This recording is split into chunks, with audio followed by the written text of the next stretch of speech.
ঘরেতে খুব সহজে তৈরি করে ফেলুন দোকানের মতো বোঁদে। তো দেখুন কতটা সুন্দর হয়েছে বোঁদেগুলো। তো ঘরে নিজের হাতে বোঁদে তৈরি করার মজাটাই আলাদা। তো বোঁদেগুলো এতটা সুন্দর হয়েছে দেখুন, দেখতে যতটা সুন্দর খেতেও কিন্তু অসম্ভব সুন্দর। এইভাবে একবার আপনারা তৈরি করুন। সম্পূর্ণ ভিডিওটা দেখতে থাকুন, আশা করছি আপনাদের খুবই ভালো লাগবে। পুরো দোকানের মতো বোঁদে তৈরি করার জন্য এখানে আমি এক বাটি দেখুন বেসন নিয়ে নিলাম। তো বেসনটা আমি আগে থেকেই চেলে রেখেছিলাম। বেসনটা চেলে রাখলে এর ভিতরে যে ডালা ডালাগুলো হয়ে থাকে খুব সহজেই ভেঙে যাবে। তো চলুন তাহলে বেসনটা আমি এবার ফেটিয়ে নেব। দেখুন একটা পাত্র নিয়ে নিলাম, এইবারে আমি এক বাটি বেসনকে দিয়ে দেব।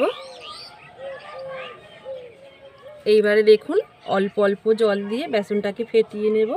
তো একবারে জল দেব না, অল্প অল্প জল দেব আর মেশাতে থাকব। দেখুন ভালো করে ফেটিয়ে নেব বেসনটা।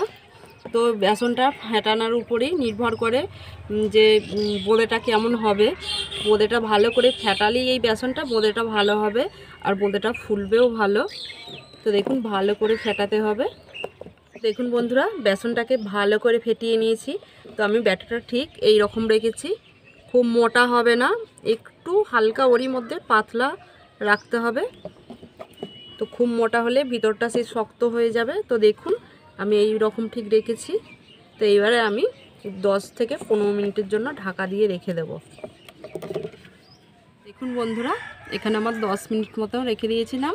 10 মিনিট হয়ে গেছে। তো বেসনটা এখানে ভালোভাবে দেখুন সেট হয়ে গেছে। তো চলুন তাহলে এবার আমি বোঁদেগুলো ভেজে নেব। দেখুন কড়াতে এবারে আমি সাদা তেল দিয়ে দেব বোঁদেগুলো ভাজার জন্য। বোঁদেটা ভাজার জন্য দেখুন তেলটাকে আমি ভালো করে গরম করে নেব। আর বোঁদেটা তৈরি করার জন্য এখানে দেখুন একটা ছিদ্র আমি ছান্তা নিয়ে নিলাম। তো কম বেশি সবার বাড়িতেই কিন্তু এরকম ছান্তা আছে।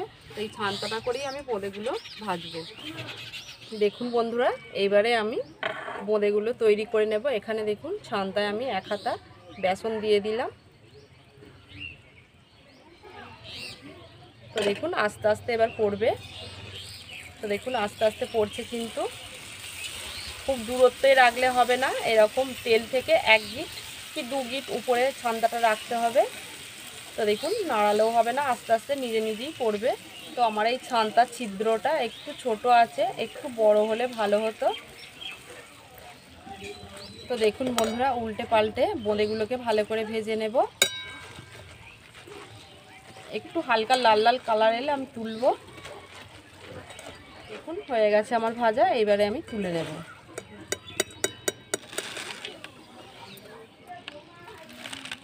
আবারও দেখুন এক হাতা আমি দিয়ে দেব। তো যতবারই বোঁদেটা ছাঁকবো ততবারই ছান্তাটা একটু ধুয়ে নিতে হবে।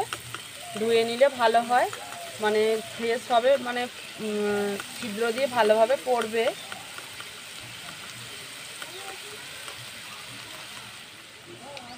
দেখুন একটু নাড়িয়ে দেব। তো বোঁদেগুলো কিন্তু গোলই হচ্ছে দেখুন, কিন্তু আমার এই ছান্তার ছিদ্রটা একটু ছোট বলে সেই জন্য একটু ছোট ছোট হচ্ছে বোঁদেগুলো। বোঁদে কিন্তু গোলই হয়েছে দেখুন। দেখুন বন্ধুরা, এই বোঁদেগুলো আমার ভাজা হয়ে গেছে, এবারে আমি তুলে নেব। ছান্তাটা আবারও আমি ধুয়ে নিলাম। তো আবারও আমি এক হাতা দিয়ে দেব। তো এইভাবে আমি এক এক করে বোঁদেগুলো তৈরি করে নেব।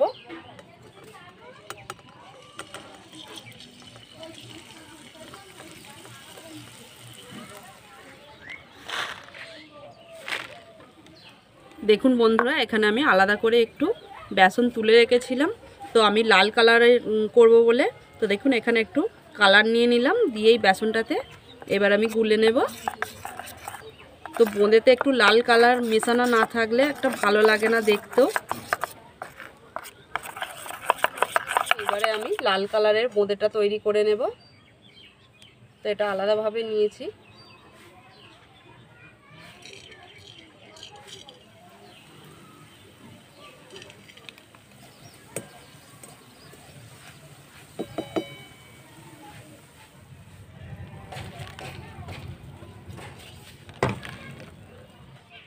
দেখুন বন্ধুরা, আমার এখানে সব বোঁদেগুলো ভাজা হয়ে গেছে। তো চলুন তাহলে এবার আমি বোঁদে যে রসটা, মিষ্টি রসটা আমি তৈরি করে নেব। দেখুন বন্ধুরা, আপনাদেরকে আমি একটা দেখুন ভেঙে দেখাচ্ছি কতটা সুন্দর ভাজা হয়েছে। দেখুন পুরো একবারে ভিতরটা দেখুন। তো চলুন তাহলে এবার আমি রসটা তৈরি করে নিই। দেখুন মিষ্টি রসটা তৈরি করার জন্য এখানে আমি 1 বাটি চিনি নিলাম। আর এই বাটিটারই মাপ করে আমি যতটা পরিমাণে চিনি দিয়েছি ততটা পরিমাণেই আমি জলটা দেব। তো দেখুন দেখুন সুন্দর সেন্ট হওয়ার জন্য 3টে আমি এলাচ দিয়ে দিলাম, মুখগুলো একটু ফাটিয়ে নিলাম। তো যতক্ষণ না চিনিটা গলছে ততক্ষণ পর্যন্ত অপেক্ষা করব। রসটা দেখুন চিনিটা এইমাত্র গললো, তো একটুখানি ফুটে গেলেই আমি বোঁদেগুলো ঢেলে দেব। রসটা তৈরি হয়ে গেছে। তো রসটা ঠিক আমি এই রকম রেখেছি দেখুন, একদম পাতলা নয়, একটু হালকা আমি মোটা রেখেছি। দেখুন এইবারে আমি বোঁদেগুলো দিয়ে দেব।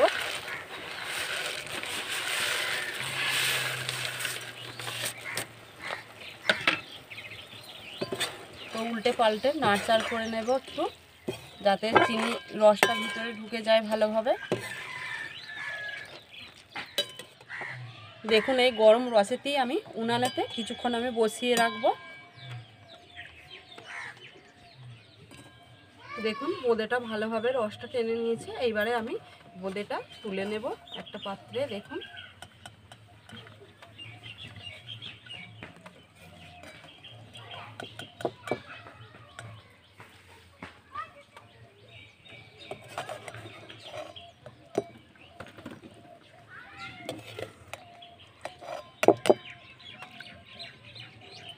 দেখুন বন্ধুরা, আমি এখানে সব তুলে নিয়েছি। তো দেখুন কতটা ঝরঝরে হয়েছে দেখুন বোঁদেটা। দেখুন বন্ধুরা, আমি এবারে থাম্বনেলের জন্য সাজিয়ে নেব। তো দেখুন কতটা সুন্দর হয়েছে দেখুন। তো বোঁদে কিন্তু তৈরি করা কিন্তু খুবই সহজ, শুধু বোঁদের যে বেসনের যে ব্যাটারটা সেটা ভালো করে ফেটালেই বোঁদে কিন্তু খুব সুন্দর হবে। তো আপনাদেরকে বলবো যে বেসনটা ভালোভাবে বোঁদে তৈরি করলে বেসনটা ভালোভাবে ফেটাবেন। তো দেখুন কতটা সুন্দর ঝরঝরে হয়েছে দেখুন। দেখুন বন্ধুরা, বোঁদেটা আমি থাম্বনেলের জন্য সাজিয়ে নিলাম। তো কতটা সুন্দর হয়েছে দেখুন বোঁদেগুলো, পুরো ঝরঝরে দেখুন। আর তৈরি করাও কিন্তু খুবই সহজ, সবাই পারবেন এই বোঁদে তৈরি করতে। বন্ধুরা, দোকানের মতো বোঁদের রেসিপি তো আমি আপনাদের সাথে শেয়ার করলাম, আপনারা অবশ্যই এইভাবে বাড়িতে তৈরি করবেন। তো কেমন লাগলো আমাকে কমেন্ট করে জানাবেন। আমার এই ভিডিওটা যদি ভালো লেগে থাকে একটা লাইক করবেন, বন্ধুদের সাথে শেয়ার করবেন। বন্ধুরা, আপনারা যদি আমার চ্যানেলে নতুন হয়ে থাকেন চ্যানেলটিকে সাবস্ক্রাইব করে রাখার জন্য অনুরোধ রইল। আপনারা তাহলে সকলে ভালো থাকবেন, সুস্থ থাকবেন, ঝাল মিষ্টি রান্নাঘর চ্যানেলের পাশে থাকবেন। ভিডিওটি আজকের মতো এখানেই শেষ করছি। দেখা হচ্ছে পরের একটি রান্নার ভিডিও নিয়ে। ধন্যবাদ।